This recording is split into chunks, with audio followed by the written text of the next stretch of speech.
প্রথম আলো ও daily star কার্যালয়ে হামলায় জড়িত থাকার অভিযোগে এখন পর্যন্ত ১৭ জনকে গ্রেপ্তার করা হয়েছে আর শনাক্ত করা হয়েছে ৩১ জনকে। বিষয়টি নিশ্চিত করেছে ডিএমপি। আর জাতীয় নির্বাচনের আগে যে কোনো মূল্যে আইন শৃঙ্খলা পরিস্থিতি স্বাভাবিক রাখার তাগিদ দিয়েছেন প্রধান উপদেষ্টা ডক্টর মোহাম্মদ ইউনূস। বৃহস্পতিবার রাজধানীর কারওয়ান বাজারে প্রথম আলো ও কাজী নজরুল ইসলাম এভিনিউতে ডেইলি স্টারের কার্যালয়ে মব সৃষ্টি করে আগুন ভাঙচুর ও লুটপাট করা হয়। একই দিন মধ্যরাতে ধানমন্ডিতে দেশের ঐতিহ্যবাহী সাংস্কৃতিক প্রতিষ্ঠান ছায়ানট সংস্কৃতি ভবনে হামলা হয়। শুক্রবার রাতে ঢাকার তোপখানা রোডে সাংস্কৃতিক সংগঠন উদীচী শিল্পগোষ্ঠীর কেন্দ্রীয় কার্যালয়ে আগুনের ঘটনা ঘটে। প্রথম আলো কার্যালয়ে হামলা, ভাঙচুর, লুটপাট ও অগ্নিসংযোগের ঘটনায় সন্ত্রাস বিরোধী আইন, বিশেষ ক্ষমতা আইন ও সাইবার সুরক্ষা অধ্যাদেশে অজ্ঞাতনামা ৪০০ থেকে ৫০০ জনকে আসামি করে মামলা করা হয়েছে। এখন পর্যন্ত ১৭ জনকে গ্রেফতার করা হয়েছে, শনাক্ত করা হয়েছে ৩১ জনকে। সোমবার দুপুরে ডিএমপি ব্রিফিংয়ে এই তথ্য জানানো হয়। আমরা যদি ওখানে অ্যাকশনে যেতাম তাহলে গুলি হইতো, ২-৪ জন মারা যেত। পাল্টা তারা পুলিশকে, আমার ওখানে যে পুলিশ ফোর্স ছিল, পুলিশ ফোর্সের উপর আক্রমণ করতো। যদি পুলিশ ২-৪ জন সদস্য আমার সেদিন নিহত হইতো, সামনে ইলেকশন, এই পুলিশের যদি আবার নতুন করে ক্যাজুয়ালিটি হয়, এই পুলিশটাকে দিয়ে আমি সামনে আগাইতে পারবো না। ঘটনার প্রতিবাদ বা আউটব্রাস্ট করা এটা একটা আলাদা জিনিস, কিন্তু এই ঘটনার আড়ালে আমি একটা অফিসে গিয়ে আগুন দিয়ে দিব, ভাঙচুর করব, ভ্যান্ডালিজম করব, এটা অনাকাঙ্ক্ষিত। এইটা যারা করছে এইটা ব্যাড ইন্টেনশন নিয়ে করছে, তাদেরকে আমরা অবশ্যই আইনের আওতায় নিয়ে আসবো। এদিকে ওসমান হাদী হত্যায় জড়িত ও অন্যান্য বেআইনি কর্মকাণ্ডে জড়িতদের দ্রুত গ্রেপ্তারের নির্দেশ দিয়েছেন প্রধান উপদেষ্টা। নির্বাচনের আগে যে কোনো মূল্যে দেশের আইন শৃঙ্খলা পরিস্থিতি স্বাভাবিক রাখার তাগিদ দেন ডক্টর ইউনূস। রবিবার যমুনায় দেশের আইন শৃঙ্খলা পরিস্থিতি পর্যালোচনা নিয়ে একটি বৈঠকে এ নির্দেশ দেওয়া হয়। লিখন কান্তি ভৌমিক, ডিবিসি নিউজ, ঢাকা। দর্শক, সচিবালয়ে কথা বলছেন স্বরাষ্ট্র উপদেষ্টা, আমরা সরাসরি যুক্ত হচ্ছি সেখানে। যাবে না, রাস্তা অবরোধ বা ব্লকেট করে কোনো অনুষ্ঠান করা যাবে না। প্রতিটি গির্জার জন্য পর্যাপ্ত নিরাপত্তা ব্যবস্থা গ্রহণ করা হয়েছে। এই উপলক্ষে গুলশান, বনানী সহ রাজধানী অভিজাত এলাকায় নিরাপত্তা ব্যবস্থা জোরদার করা হচ্ছে। বড়দিন ও 31st নাইটে রাজধানীতে যাতে ট্রাফিক চলাচল স্বাভাবিক থাকে সেই বিষয়েও ডিএমপিকে প্রয়োজনীয় নির্দেশনা প্রদান করা হয়েছে। তাছাড়া এই উপলক্ষে আইন শৃঙ্খলা বাহিনী নগরীতে টহল ও তল্লাশি কার্যক্রম জোরদার করার জন্য নির্দেশ দেওয়া হয়েছে।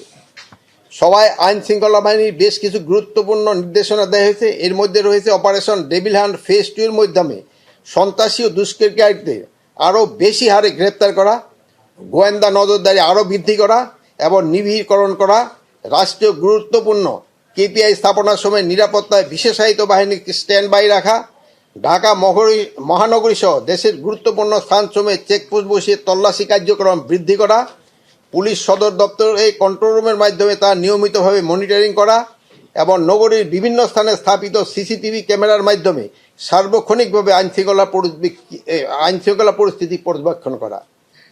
আপনারা জানেন যে প্রথম আলো ডেইলি স্টার পত্রিকা অফিসে হামলার ঘটনায় ডিএমপি এই পর্যন্ত ১৭ জনকে গ্রেপ্তার করেছে। পত্রিকার 2টি সম্পাদকের নিরাপত্তার জন্য গানম্যান দেওয়া হয়েছে এবং তাদের বাসায় নিরাপত্তা বৃদ্ধি করা হয়েছে। ময়মনসিংহের পোশাক শ্রমিককে পিটিয়ে ও পুড়িয়ে হত্যার ঘটনায় 10 জনকে গ্রেপ্তার করা হয়েছে। আগামী 25শে ডিসেম্বর 2025 তারিখে বিএনপি ভারপ্রাপ্ত চেয়ারম্যান তারেক রহমান দেশে আগমন উপলক্ষেও সর্বোচ্চ নিরাপত্তা ব্যবস্থা গ্রহণ করা হয়েছে। ডেভিল হান্ট ফেজ 2 অপারেশনের অংশ হিসাবে 2000 চেকপোস্ট বসানো হয়েছে। এর মধ্যে বিভিন্ন স্থানে প্রাইভেট কার, মোটরসাইকেল তল্লাশি করা হচ্ছে এবং অবৈধ অস্ত্র উদ্ধার কার্যক্রম চলছে। নির্বাচন উপলক্ষে পুলিশের প্রশিক্ষণ 3 ভাগের 2 ভাগে ইতিমধ্যে সম্পন্ন হয়েছে। বডি অন ক্যামেরা ব্যবহারের বিষয়ে তাদের প্রশিক্ষণ দেওয়া হয়েছে। ওসমান হাদীর খুনিদের বিচার দ্রুত বিচার ট্রাইব্যুনাল চায় ইনকিলাব মঞ্চ। একই সাথে খুনিদের দ্রুত গ্রেপ্তার করতে এফবিআই এর মতো পেশাদার গোয়েন্দা সংস্থার সহযোগিতা নেওয়ার দাবি জানানো হয়। এছাড়া 24 ঘন্টার মধ্যে বিচারের দৃশ্যমান উন্নতি না হলে শাহবাগ অবরোধ সহ যমুনা ঘেরাওয়ের হুঁশিয়ারি দিয়েছে মঞ্চ 24 নামের একটি সংগঠন। মুখপাত্র ওসমান হাদীর জানাজায় দাবি করা 2 দফা পূরণ হয়নি, উল্টো এ বিষয়কে তুচ্ছ তাচ্ছিল্য করেছে স্বরাষ্ট্র মন্ত্রণালয়, এমন দাবি ইনকিলাব মঞ্চের। গোয়েন্দা সংস্থা রাখবার কোনো দরকার নাই। দুপুরে শাহবাগের জরুরি সংবাদ সম্মেলনে সংগঠনের পক্ষ থেকে হুঁশিয়ারি দেওয়া হয়েছে, ঘটনার সঠিক বিচার না হলে সরকারকে ছাড় দেওয়া হবে না। এই সরকার যদি এই বিচার নিশ্চিত না করতে পারে, এই সরকারে থাকবার কোনো দরকার নাই। বাংলাদেশের জনগণ দীর্ঘ 15 মাস ধরে এই সরকারের সকল অন্যায়কে শুধুমাত্র বৈধতা দিয়েছে যাতে জুলাইয়ের এই বিচারগুলো হয়, যাতে বাংলাদেশের স্বাধীনতা সার্বভৌমত্ব অক্ষুণ্ণ থাকে, যাতে বাংলাদেশের স্থিতিশীলতা বজায় রাখে, যাতে বাংলাদেশে সুষ্ঠু একটা নির্বাচন হয়। বিচার না হওয়া পর্যন্ত রাজপথ না ছাড়ার ঘোষণাও তাদের। সিভিল মিলিটারি ইন্টেলিজেন্সের মধ্যে ঘাপটি মেরে বসে থাকা আওয়ামী দোসরদেরকে চিহ্নিত করে আপনারা গ্রেফতারের আওতাধীন করেন। এছাড়াও মধুর ক্যান্টিনে মঞ্চ 24 এক সংবাদ সম্মেলনে শরীফ ওসমান হাদিকে শহীদ ঘোষণা করে গেজেট প্রকাশ ও খুনিদের গ্রেপ্তারের আলটিমেটাম দেয়া হয়েছে। আজকের ভিতরে যদি দৃশ্যমান কোনো অগ্রগতি আমরা না দেখি, ইনকিলাব মঞ্চ আজকে যে বিক্ষোভ মিছিল দিয়েছে তার পরবর্তীতে জুলাইয়ের প্রত্যেকটি অংশীজনকে আমরা সাথে নিয়ে রাস্তায় নেমে যাব ইনশাল্লাহ। অভিযোগ, বর্তমান সরকারের গোয়েন্দা সংস্থার উপর কোনো নিয়ন্ত্রণ নেই। এগুলোর মধ্যে ঘাপটি মেরে আছে ফ্যাসিস্টের দোসররা। আমরা মনে করছি এই সরকার গোয়েন্দা সংস্থার উপর কোনো তাদের নিয়ন্ত্রণ নাই। Afrin Anwar, DBC news, Dhaka. বিএনপির ভারপ্রাপ্ত চেয়ারম্যান তারেক রহমানের দেশে ফেরা দিনটিকে স্মরণীয় করে রাখতে যা যা প্রয়োজন তা করছে বিএনপি। তার নিরাপত্তা থেকে শুরু করে রাজপথে সংবর্ধনা বিষয়টিকে বিবেচনায় নিয়ে করা হচ্ছে নানা ছক। ওই দিন রাজধানী 300 ফিটে দেওয়া হবে সংবর্ধনা, এজন্য চলছে মঞ্চ তৈরির কাজ। এটি হবে 40 ফুট বাই 60 ফুট। শহর এমনকি দেশ জুড়ে সবচেয়ে আলোচনার বিষয় এখন 25শে ডিসেম্বর লন্ডন থেকে নির্বাসিত জীবনের অবসান ঘটিয়ে তারেক রহমানের দেশে ফেরা। দলের ভারপ্রাপ্ত চেয়ারম্যানের নিজ দেশে প্রত্যাবর্তন উপলক্ষে সংবর্ধনা অনুষ্ঠান আয়োজনে ব্যাপক প্রস্তুতি নিচ্ছে বিএনপি। এরই অংশ হিসেবে রাজধানীর 300 ফিট এলাকায় মঞ্চ তৈরির কাজ শুরু হয়েছে। বিশ্ব রোড থেকে পূর্বাচলমুখী 300 ফিট সড়কের একটি অংশ নিয়ে মঞ্চ তৈরির কাজ চলছে, যেটি 3 দিকেই খোলা থাকবে। মঞ্চের নির্মাণ কাজ দ্রুত শেষ করতে দিনরাত কাজ হচ্ছে বলে জানালেন দায়িত্বপ্রাপ্তরা। আমাদের প্রস্তুতি ইনশাল্লাহ মোটামুটি আমাদের স্টেজের কাজ 50% হয়ে গেছে। আমাদের সিকিউরিটির কাজও আমাদের বিভিন্ন সংস্থার লোকজন এসে পড়েছেন, তারা দায়িত্ব বুঝে নিচ্ছেন। মানুষ তারেক জিয়ার অপেক্ষায় আছে, তার একটি কথা শোনার অপেক্ষায় আছে, সশরীরে তাকে দেখার অপেক্ষায় আছে। তারেক রহমানের দেশে ফেরা নিয়ে ব্যাপক উৎসাহ উদ্দীপনা বিরাজ করছে সবার মাঝে। বললেন, এতে কোটি জনতার সমাগম ঘটবে। সারা দেশ থেকে মানুষ আসতে একটু এখানে কষ্ট হবে, তারপরেও মানুষের এই কষ্টটা সার্থক হবে যে নেতা সহি সালামতে দেশে আসলে 17 বছরের যেই আকাঙ্ক্ষা আমাদের বুকের ভিতরে এই 25 তারিখের মাধ্যমে সে আশা পূর্ণ হবে ইনশাল্লাহ। ঢাকায় নেমে পথে জনতার মিছিলের মাঝখান দিয়ে তারেক রহমানের গাড়িবহর যাবে 300 ফিটের সংবর্ধনা মঞ্চে। দলের নেতাকর্মী আর শুভাকাঙ্ক্ষীরা ভালোবাসায় বরণ করে নেবেন শহীদ রাষ্ট্রপতি জিয়াউর রহমান ও বেগম খালেদা জিয়ার জ্যেষ্ঠ সন্তানকে। Anwar Hossain, DBC news, Dhaka. দর্শক, এ নিয়ে বিস্তারিত জানাতে যুক্ত হচ্ছেন সহকর্মী আনোয়ার হোসেন। আনোয়ার, জানাবেন সংবর্ধনা অনুষ্ঠান এবং সেখানকার নিরাপত্তা ব্যবস্থা ঘিরে সর্বশেষ কি তথ্য আছে আপনার কাছে? বিএনপির ভারপ্রাপ্ত চেয়ারম্যান তারেক রহমানের আসলে স্বদেশ প্রত্যাবর্তনকে ঘিরেই যে উৎসাহ উদ্দীপনার জায়গাটি রয়েছে সেটি তো একেবারেই অন্যরকম বলাই যায়। আর একই সঙ্গে যে মূল যে অনুষ্ঠানটি মূলত তারেক রহমানকে ঘিরে সংবর্ধনা দেওয়ার যে বিষয়টি, সেটি জন্যই এই রাজধানীর 300 ফিট এলাকায় যে মঞ্চটি দেখেন, একটু দেখাতে চাই আপনার মাধ্যমে দর্শকদেরকে। সেটি হচ্ছে যে মঞ্চটি কিন্তু কাজ চলছে, পুরোদমে কাজ চলছে। আর একটু বলি যে এই মঞ্চটি মূলত এই বিশ্ব রোড থেকে পূর্বাচলের দিকে যেতে, অর্থাৎ মুখেই 300 ফিটের একটি লেন যে রাস্তাটি আছে তার একটি লেনই কিন্তু এই মঞ্চটি এখন পর্যন্ত কাজ চলছে, নির্মাণ কাজ চলছে এখন পর্যন্ত। আর মঞ্চটি যদি একটু বলি যে এটি আসলে যেটি হবে, মূলত আমাদের কাছে যে তথ্যটি আছে 40 ফিট বাই 60 ফিট হবে মঞ্চের যে আকার, এবং সেই সঙ্গে এই মঞ্চের আশেপাশে মোটামুটি 500 ফিট দূরে মোটামুটি একটি ব্যারিকেড থাকবে, যাতে এখানে কেউ আসলে প্রবেশ করতে না পারে।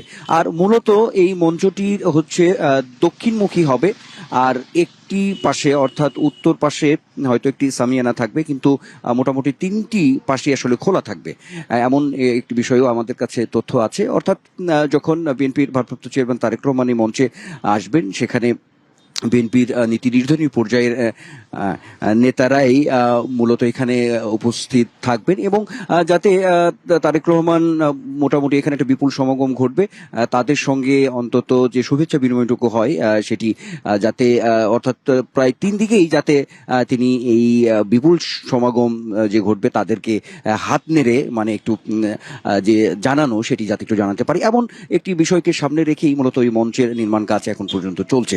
তো আরো কিছু তথ্য আছে যে যদি বলি তাহলে একটি বিপুল সমাগম, কোটি জনতার একটি সমাগম ঘটবে, এমন কথাও কিন্তু দলের পক্ষ থেকে বলা হচ্ছে। আর অল্প কিছুক্ষণ পরে এই মঞ্চের যে নির্মাণ কাজ, এই নির্মাণ কাজটি পরিদর্শনে আসবেন বিএনপির স্থায়ী কমিটির সদস্য মির্জা আব্বাস। তো তারপরে হয়তো আরো কোনো যে তথ্য নিশ্চয়ই আপনার মাধ্যমে আমরা তখন জানাতে পারবো। সাথী, অসংখ্য ধন্যবাদ আপনাকে। খুলনায় এনসিপির বিভাগীয় প্রধান এবং শ্রমিক শক্তির কেন্দ্রীয় সংগঠক মোতালেব শিকদার দুর্বৃত্তের গুলিতে আহত হয়েছেন। বেলা 11:15টার দিকে সোনাডাঙ্গা এলাকায় প্রকাশ্যে এই ঘটনা ঘটে। স্থানীয়রা জানান, দুর্বৃত্তরা মোতালেব শিকদারের মাথা লক্ষ্য করে গুলি করে, যা তার কানে লেগেছে। এতে তিনি আহত হলেও প্রাণে বেঁচে যান। তাকে খুলনা মেডিকেল কলেজ হাসপাতালে ভর্তি করা হয়েছে। মোতালেব এখন আশঙ্কামুক্ত। কেন তাকে গুলি করা হয়েছে, কারা জড়িত, তদন্ত করে দেখা হচ্ছে বলে জানিয়েছে পুলিশ। কিছুদিনের মধ্যে খুলনার দলের একটি বিভাগীয় শ্রমিক সমাবেশ হওয়ার কথা ছিল, সেটা নিয়ে তিনি কাজ করছিলেন বলে জানায় এনসিপি। এর আগে 30শে নভেম্বর খুলনা মহানগর দায়রা জজ আদালতের সামনে দিনে দুপুরে 2 যুবককে গুলি ও কুপিয়ে হত্যা করে দুর্বৃত্তরা।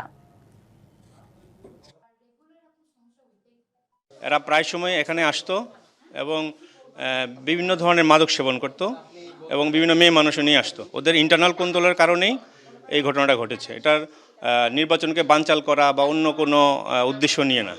ভোটের দিন যত এগিয়ে আসবে তত ভয় কেটে যাবে এবং আইন শৃঙ্খলা পরিস্থিতির আরও উন্নতি হবে, এমনটাই মনে করেন প্রধান নির্বাচন কমিশনার এএমএম নাসিরউদ্দিন।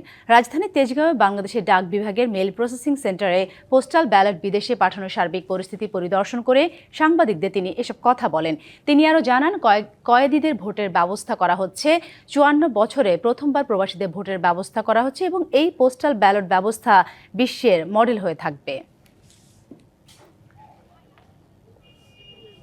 আমাদের প্রবাসী বাংলাদেশি ভাই বোনরা যারা ভোট দিতে চান, আগ্রহী আছেন, তাদের ভোটের ব্যবস্থা করেছে এই প্রথমবারের মতো। গত 54 বছরে যে জিনিসটা হয় নাই, আমরা আশা করছি এটা একটা সারা বিশ্বে একটা মডেল হয়ে থাকবে।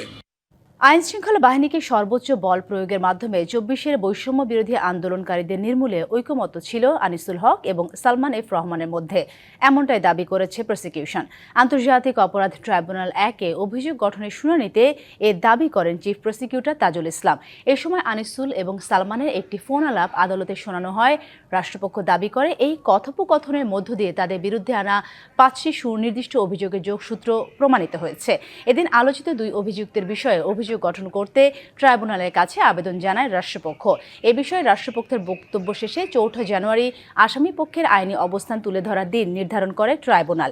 এর আগে হত্যা, উস্কানি, সহায়তা ও ষড়যন্ত্র সহ সুনির্দিষ্ট 5টি অভিযোগে তদন্ত শেষে আনুষ্ঠানিক অভিযোগ দায়ের করে প্রসিকিউশন। সেনাবাহিনীকে ব্যবহার করে বা সামরিক শাসন জারি করে ছাত্র জনতার অভ্যুত্থানকে দমন করা, এই পরিকল্পনা তারা একইভাবে প্রধানমন্ত্রীকে দিয়েছেন। এই পরিকল্পনা অনুযায়ী 14 দলের বৈঠকে সেখানে কারফিউ জারির সিদ্ধান্ত হয়েছে এবং কারফিউ কার্যকর করার ব্যাপারে বিস্তারিত পরিকল্পনা তাদের কমান্ডে যে হয়েছে, তাদের নিজস্ব টেলিফোন কনভারসেশনের মাধ্যমে এটা প্রমাণিত হয়েছে। দেশের উত্তরাঞ্চলে বাড়ছে শীতের তীব্রতা। সোমবার ঠাকুরগাঁওয়ে সর্বনিম্ন তাপমাত্রা রেকর্ড করা হয়েছে 11 ডিগ্রি সেলসিয়াস। ভোর থেকে ঘন কুয়াশায় ঢেকে যায় ঠাকুরগাঁও শহর ও গ্রামাঞ্চল। এদিকে চুয়াডাঙ্গায় গত 2 দিন ধরে দেখা মিলছে না সূর্যের। ঘন কুয়াশার চাদরে ঢাকা পড়ছে চারপাশ। জেলার সর্বনিম্ন তাপমাত্রা রেকর্ড করা হয়েছে 11.7 ডিগ্রি সেলসিয়াস। প্রচণ্ড শীতে শিশুদের ডায়রিয়ার প্রকোপ দেখা দিয়েছে। চুয়াডাঙ্গা সদর হাসপাতালে প্রতিদিন গড়ে 45 থেকে 50 জন রোগী ভর্তি হচ্ছে। প্রয়োজনের তুলনায় শয্যা সংখ্যা কম থাকায় মেঝেতে চিকিৎসা নিতে হচ্ছে অনেককেই। পঞ্চগড়ে বেড়েছে কুয়াশা ও শীতের তীব্রতা। জেলায় সর্বনিম্ন তাপমাত্রা 12 ডিগ্রি সেলসিয়াস রেকর্ড করা হয়েছে। পৌষের ঠান্ডায় দুর্ভোগ বাড়ছে কুড়িগ্রামেও। দিনাজপুরে হাড় কাঁপানো কনকনে শীতে জবুথবু জনজীবন। ডিসেম্বরে তাপমাত্রা আরও কমতে পারে বলে জানিয়েছে আবহাওয়া অফিস। অন্যান্য দিনের চেয়ে আজকে একটু ঠান্ডাটা বেশি করতেছে। প্রচুর ঠান্ডা, কুয়াশা টানে, ঠান্ডা বাইরে থেকে বাইরে হওয়া যায় না। গত 2 দিন যাবৎ তীব্র ঠান্ডা পড়ছে এবং ভোর রাত্রের দিকে বেশি ঠান্ডা পড়ছে এবং সূর্য তো গতকালকে ওঠেনি। ভেনেজুয়েলার উপর যুক্তরাষ্ট্রের নিষেধাজ্ঞা দিন দিন আরও কঠোর হচ্ছে। তেলবাহী জাহাজ জব্দ, সামরিক উপস্থিতি বৃদ্ধি, সব মিলিয়ে ওয়াশিংটনের পদক্ষেপ শুধু কারাকাস নয়, উদ্বিগ্ন করে তুলেছে পুরো লাতিন আমেরিকাকে। বিশেষ করে ভেনেজুয়েলার তেলের উপর নির্ভরশীল দেশগুলোর অর্থনীতি এখন বড় চাপে। ভেনেজুয়েলার অর্থনীতির প্রধান চালিকা শক্তি তেল, কিন্তু যুক্তরাষ্ট্রের নিষেধাজ্ঞা ও সাম্প্রতিক তেলবাহী জাহাজ জব্দের ঘটনায় এ খাত এখন কার্যত অবরুদ্ধ। ওয়াশিংটনের দাবি, তেল রপ্তানির মাধ্যমে ভেনেজুয়েলা অবৈধ কর্মকাণ্ডে অর্থ যোগাচ্ছে। তবে কারাকাস এসব পদক্ষেপকে আন্তর্জাতিক আইন লঙ্ঘন বলে অভিযোগ করে একে সরাসরি সম্পদ লুট হিসেবে আখ্যা দিচ্ছে। সম্প্রতি ভেনেজুয়েলার সীমানা ছাড়িয়ে সংকটের প্রভাব পড়েছে আশপাশের দেশগুলোতেও। কিউবা, নিকারাগুয়া, বলিভিয়া এবং ক্যারিবীয় অঞ্চলের কয়েকটি দেশ দীর্ঘদিন ধরে ভেনেজুয়েলার স্বল্প মূল্যের তেলের উপর নির্ভরশীল। বিশেষজ্ঞরা বলছেন, বিকল্প বাজার থেকে তেল আমদানি করতে গিয়ে এসব দেশকে এখন বেশি দাম দিতে হচ্ছে। এতে বাড়ছে সরকারি ব্যয়, চাপ পড়ছে সাধারণ মানুষের জীবনযাত্রায়। একই সঙ্গে যুক্তরাষ্ট্রের সামরিক তৎপরতা লাতিন আমেরিকার দেশগুলোর মধ্যে নিরাপত্তা উদ্বেগও বাড়িয়েছে। রাজনৈতিকভাবেও অঞ্চলটি বিভক্ত।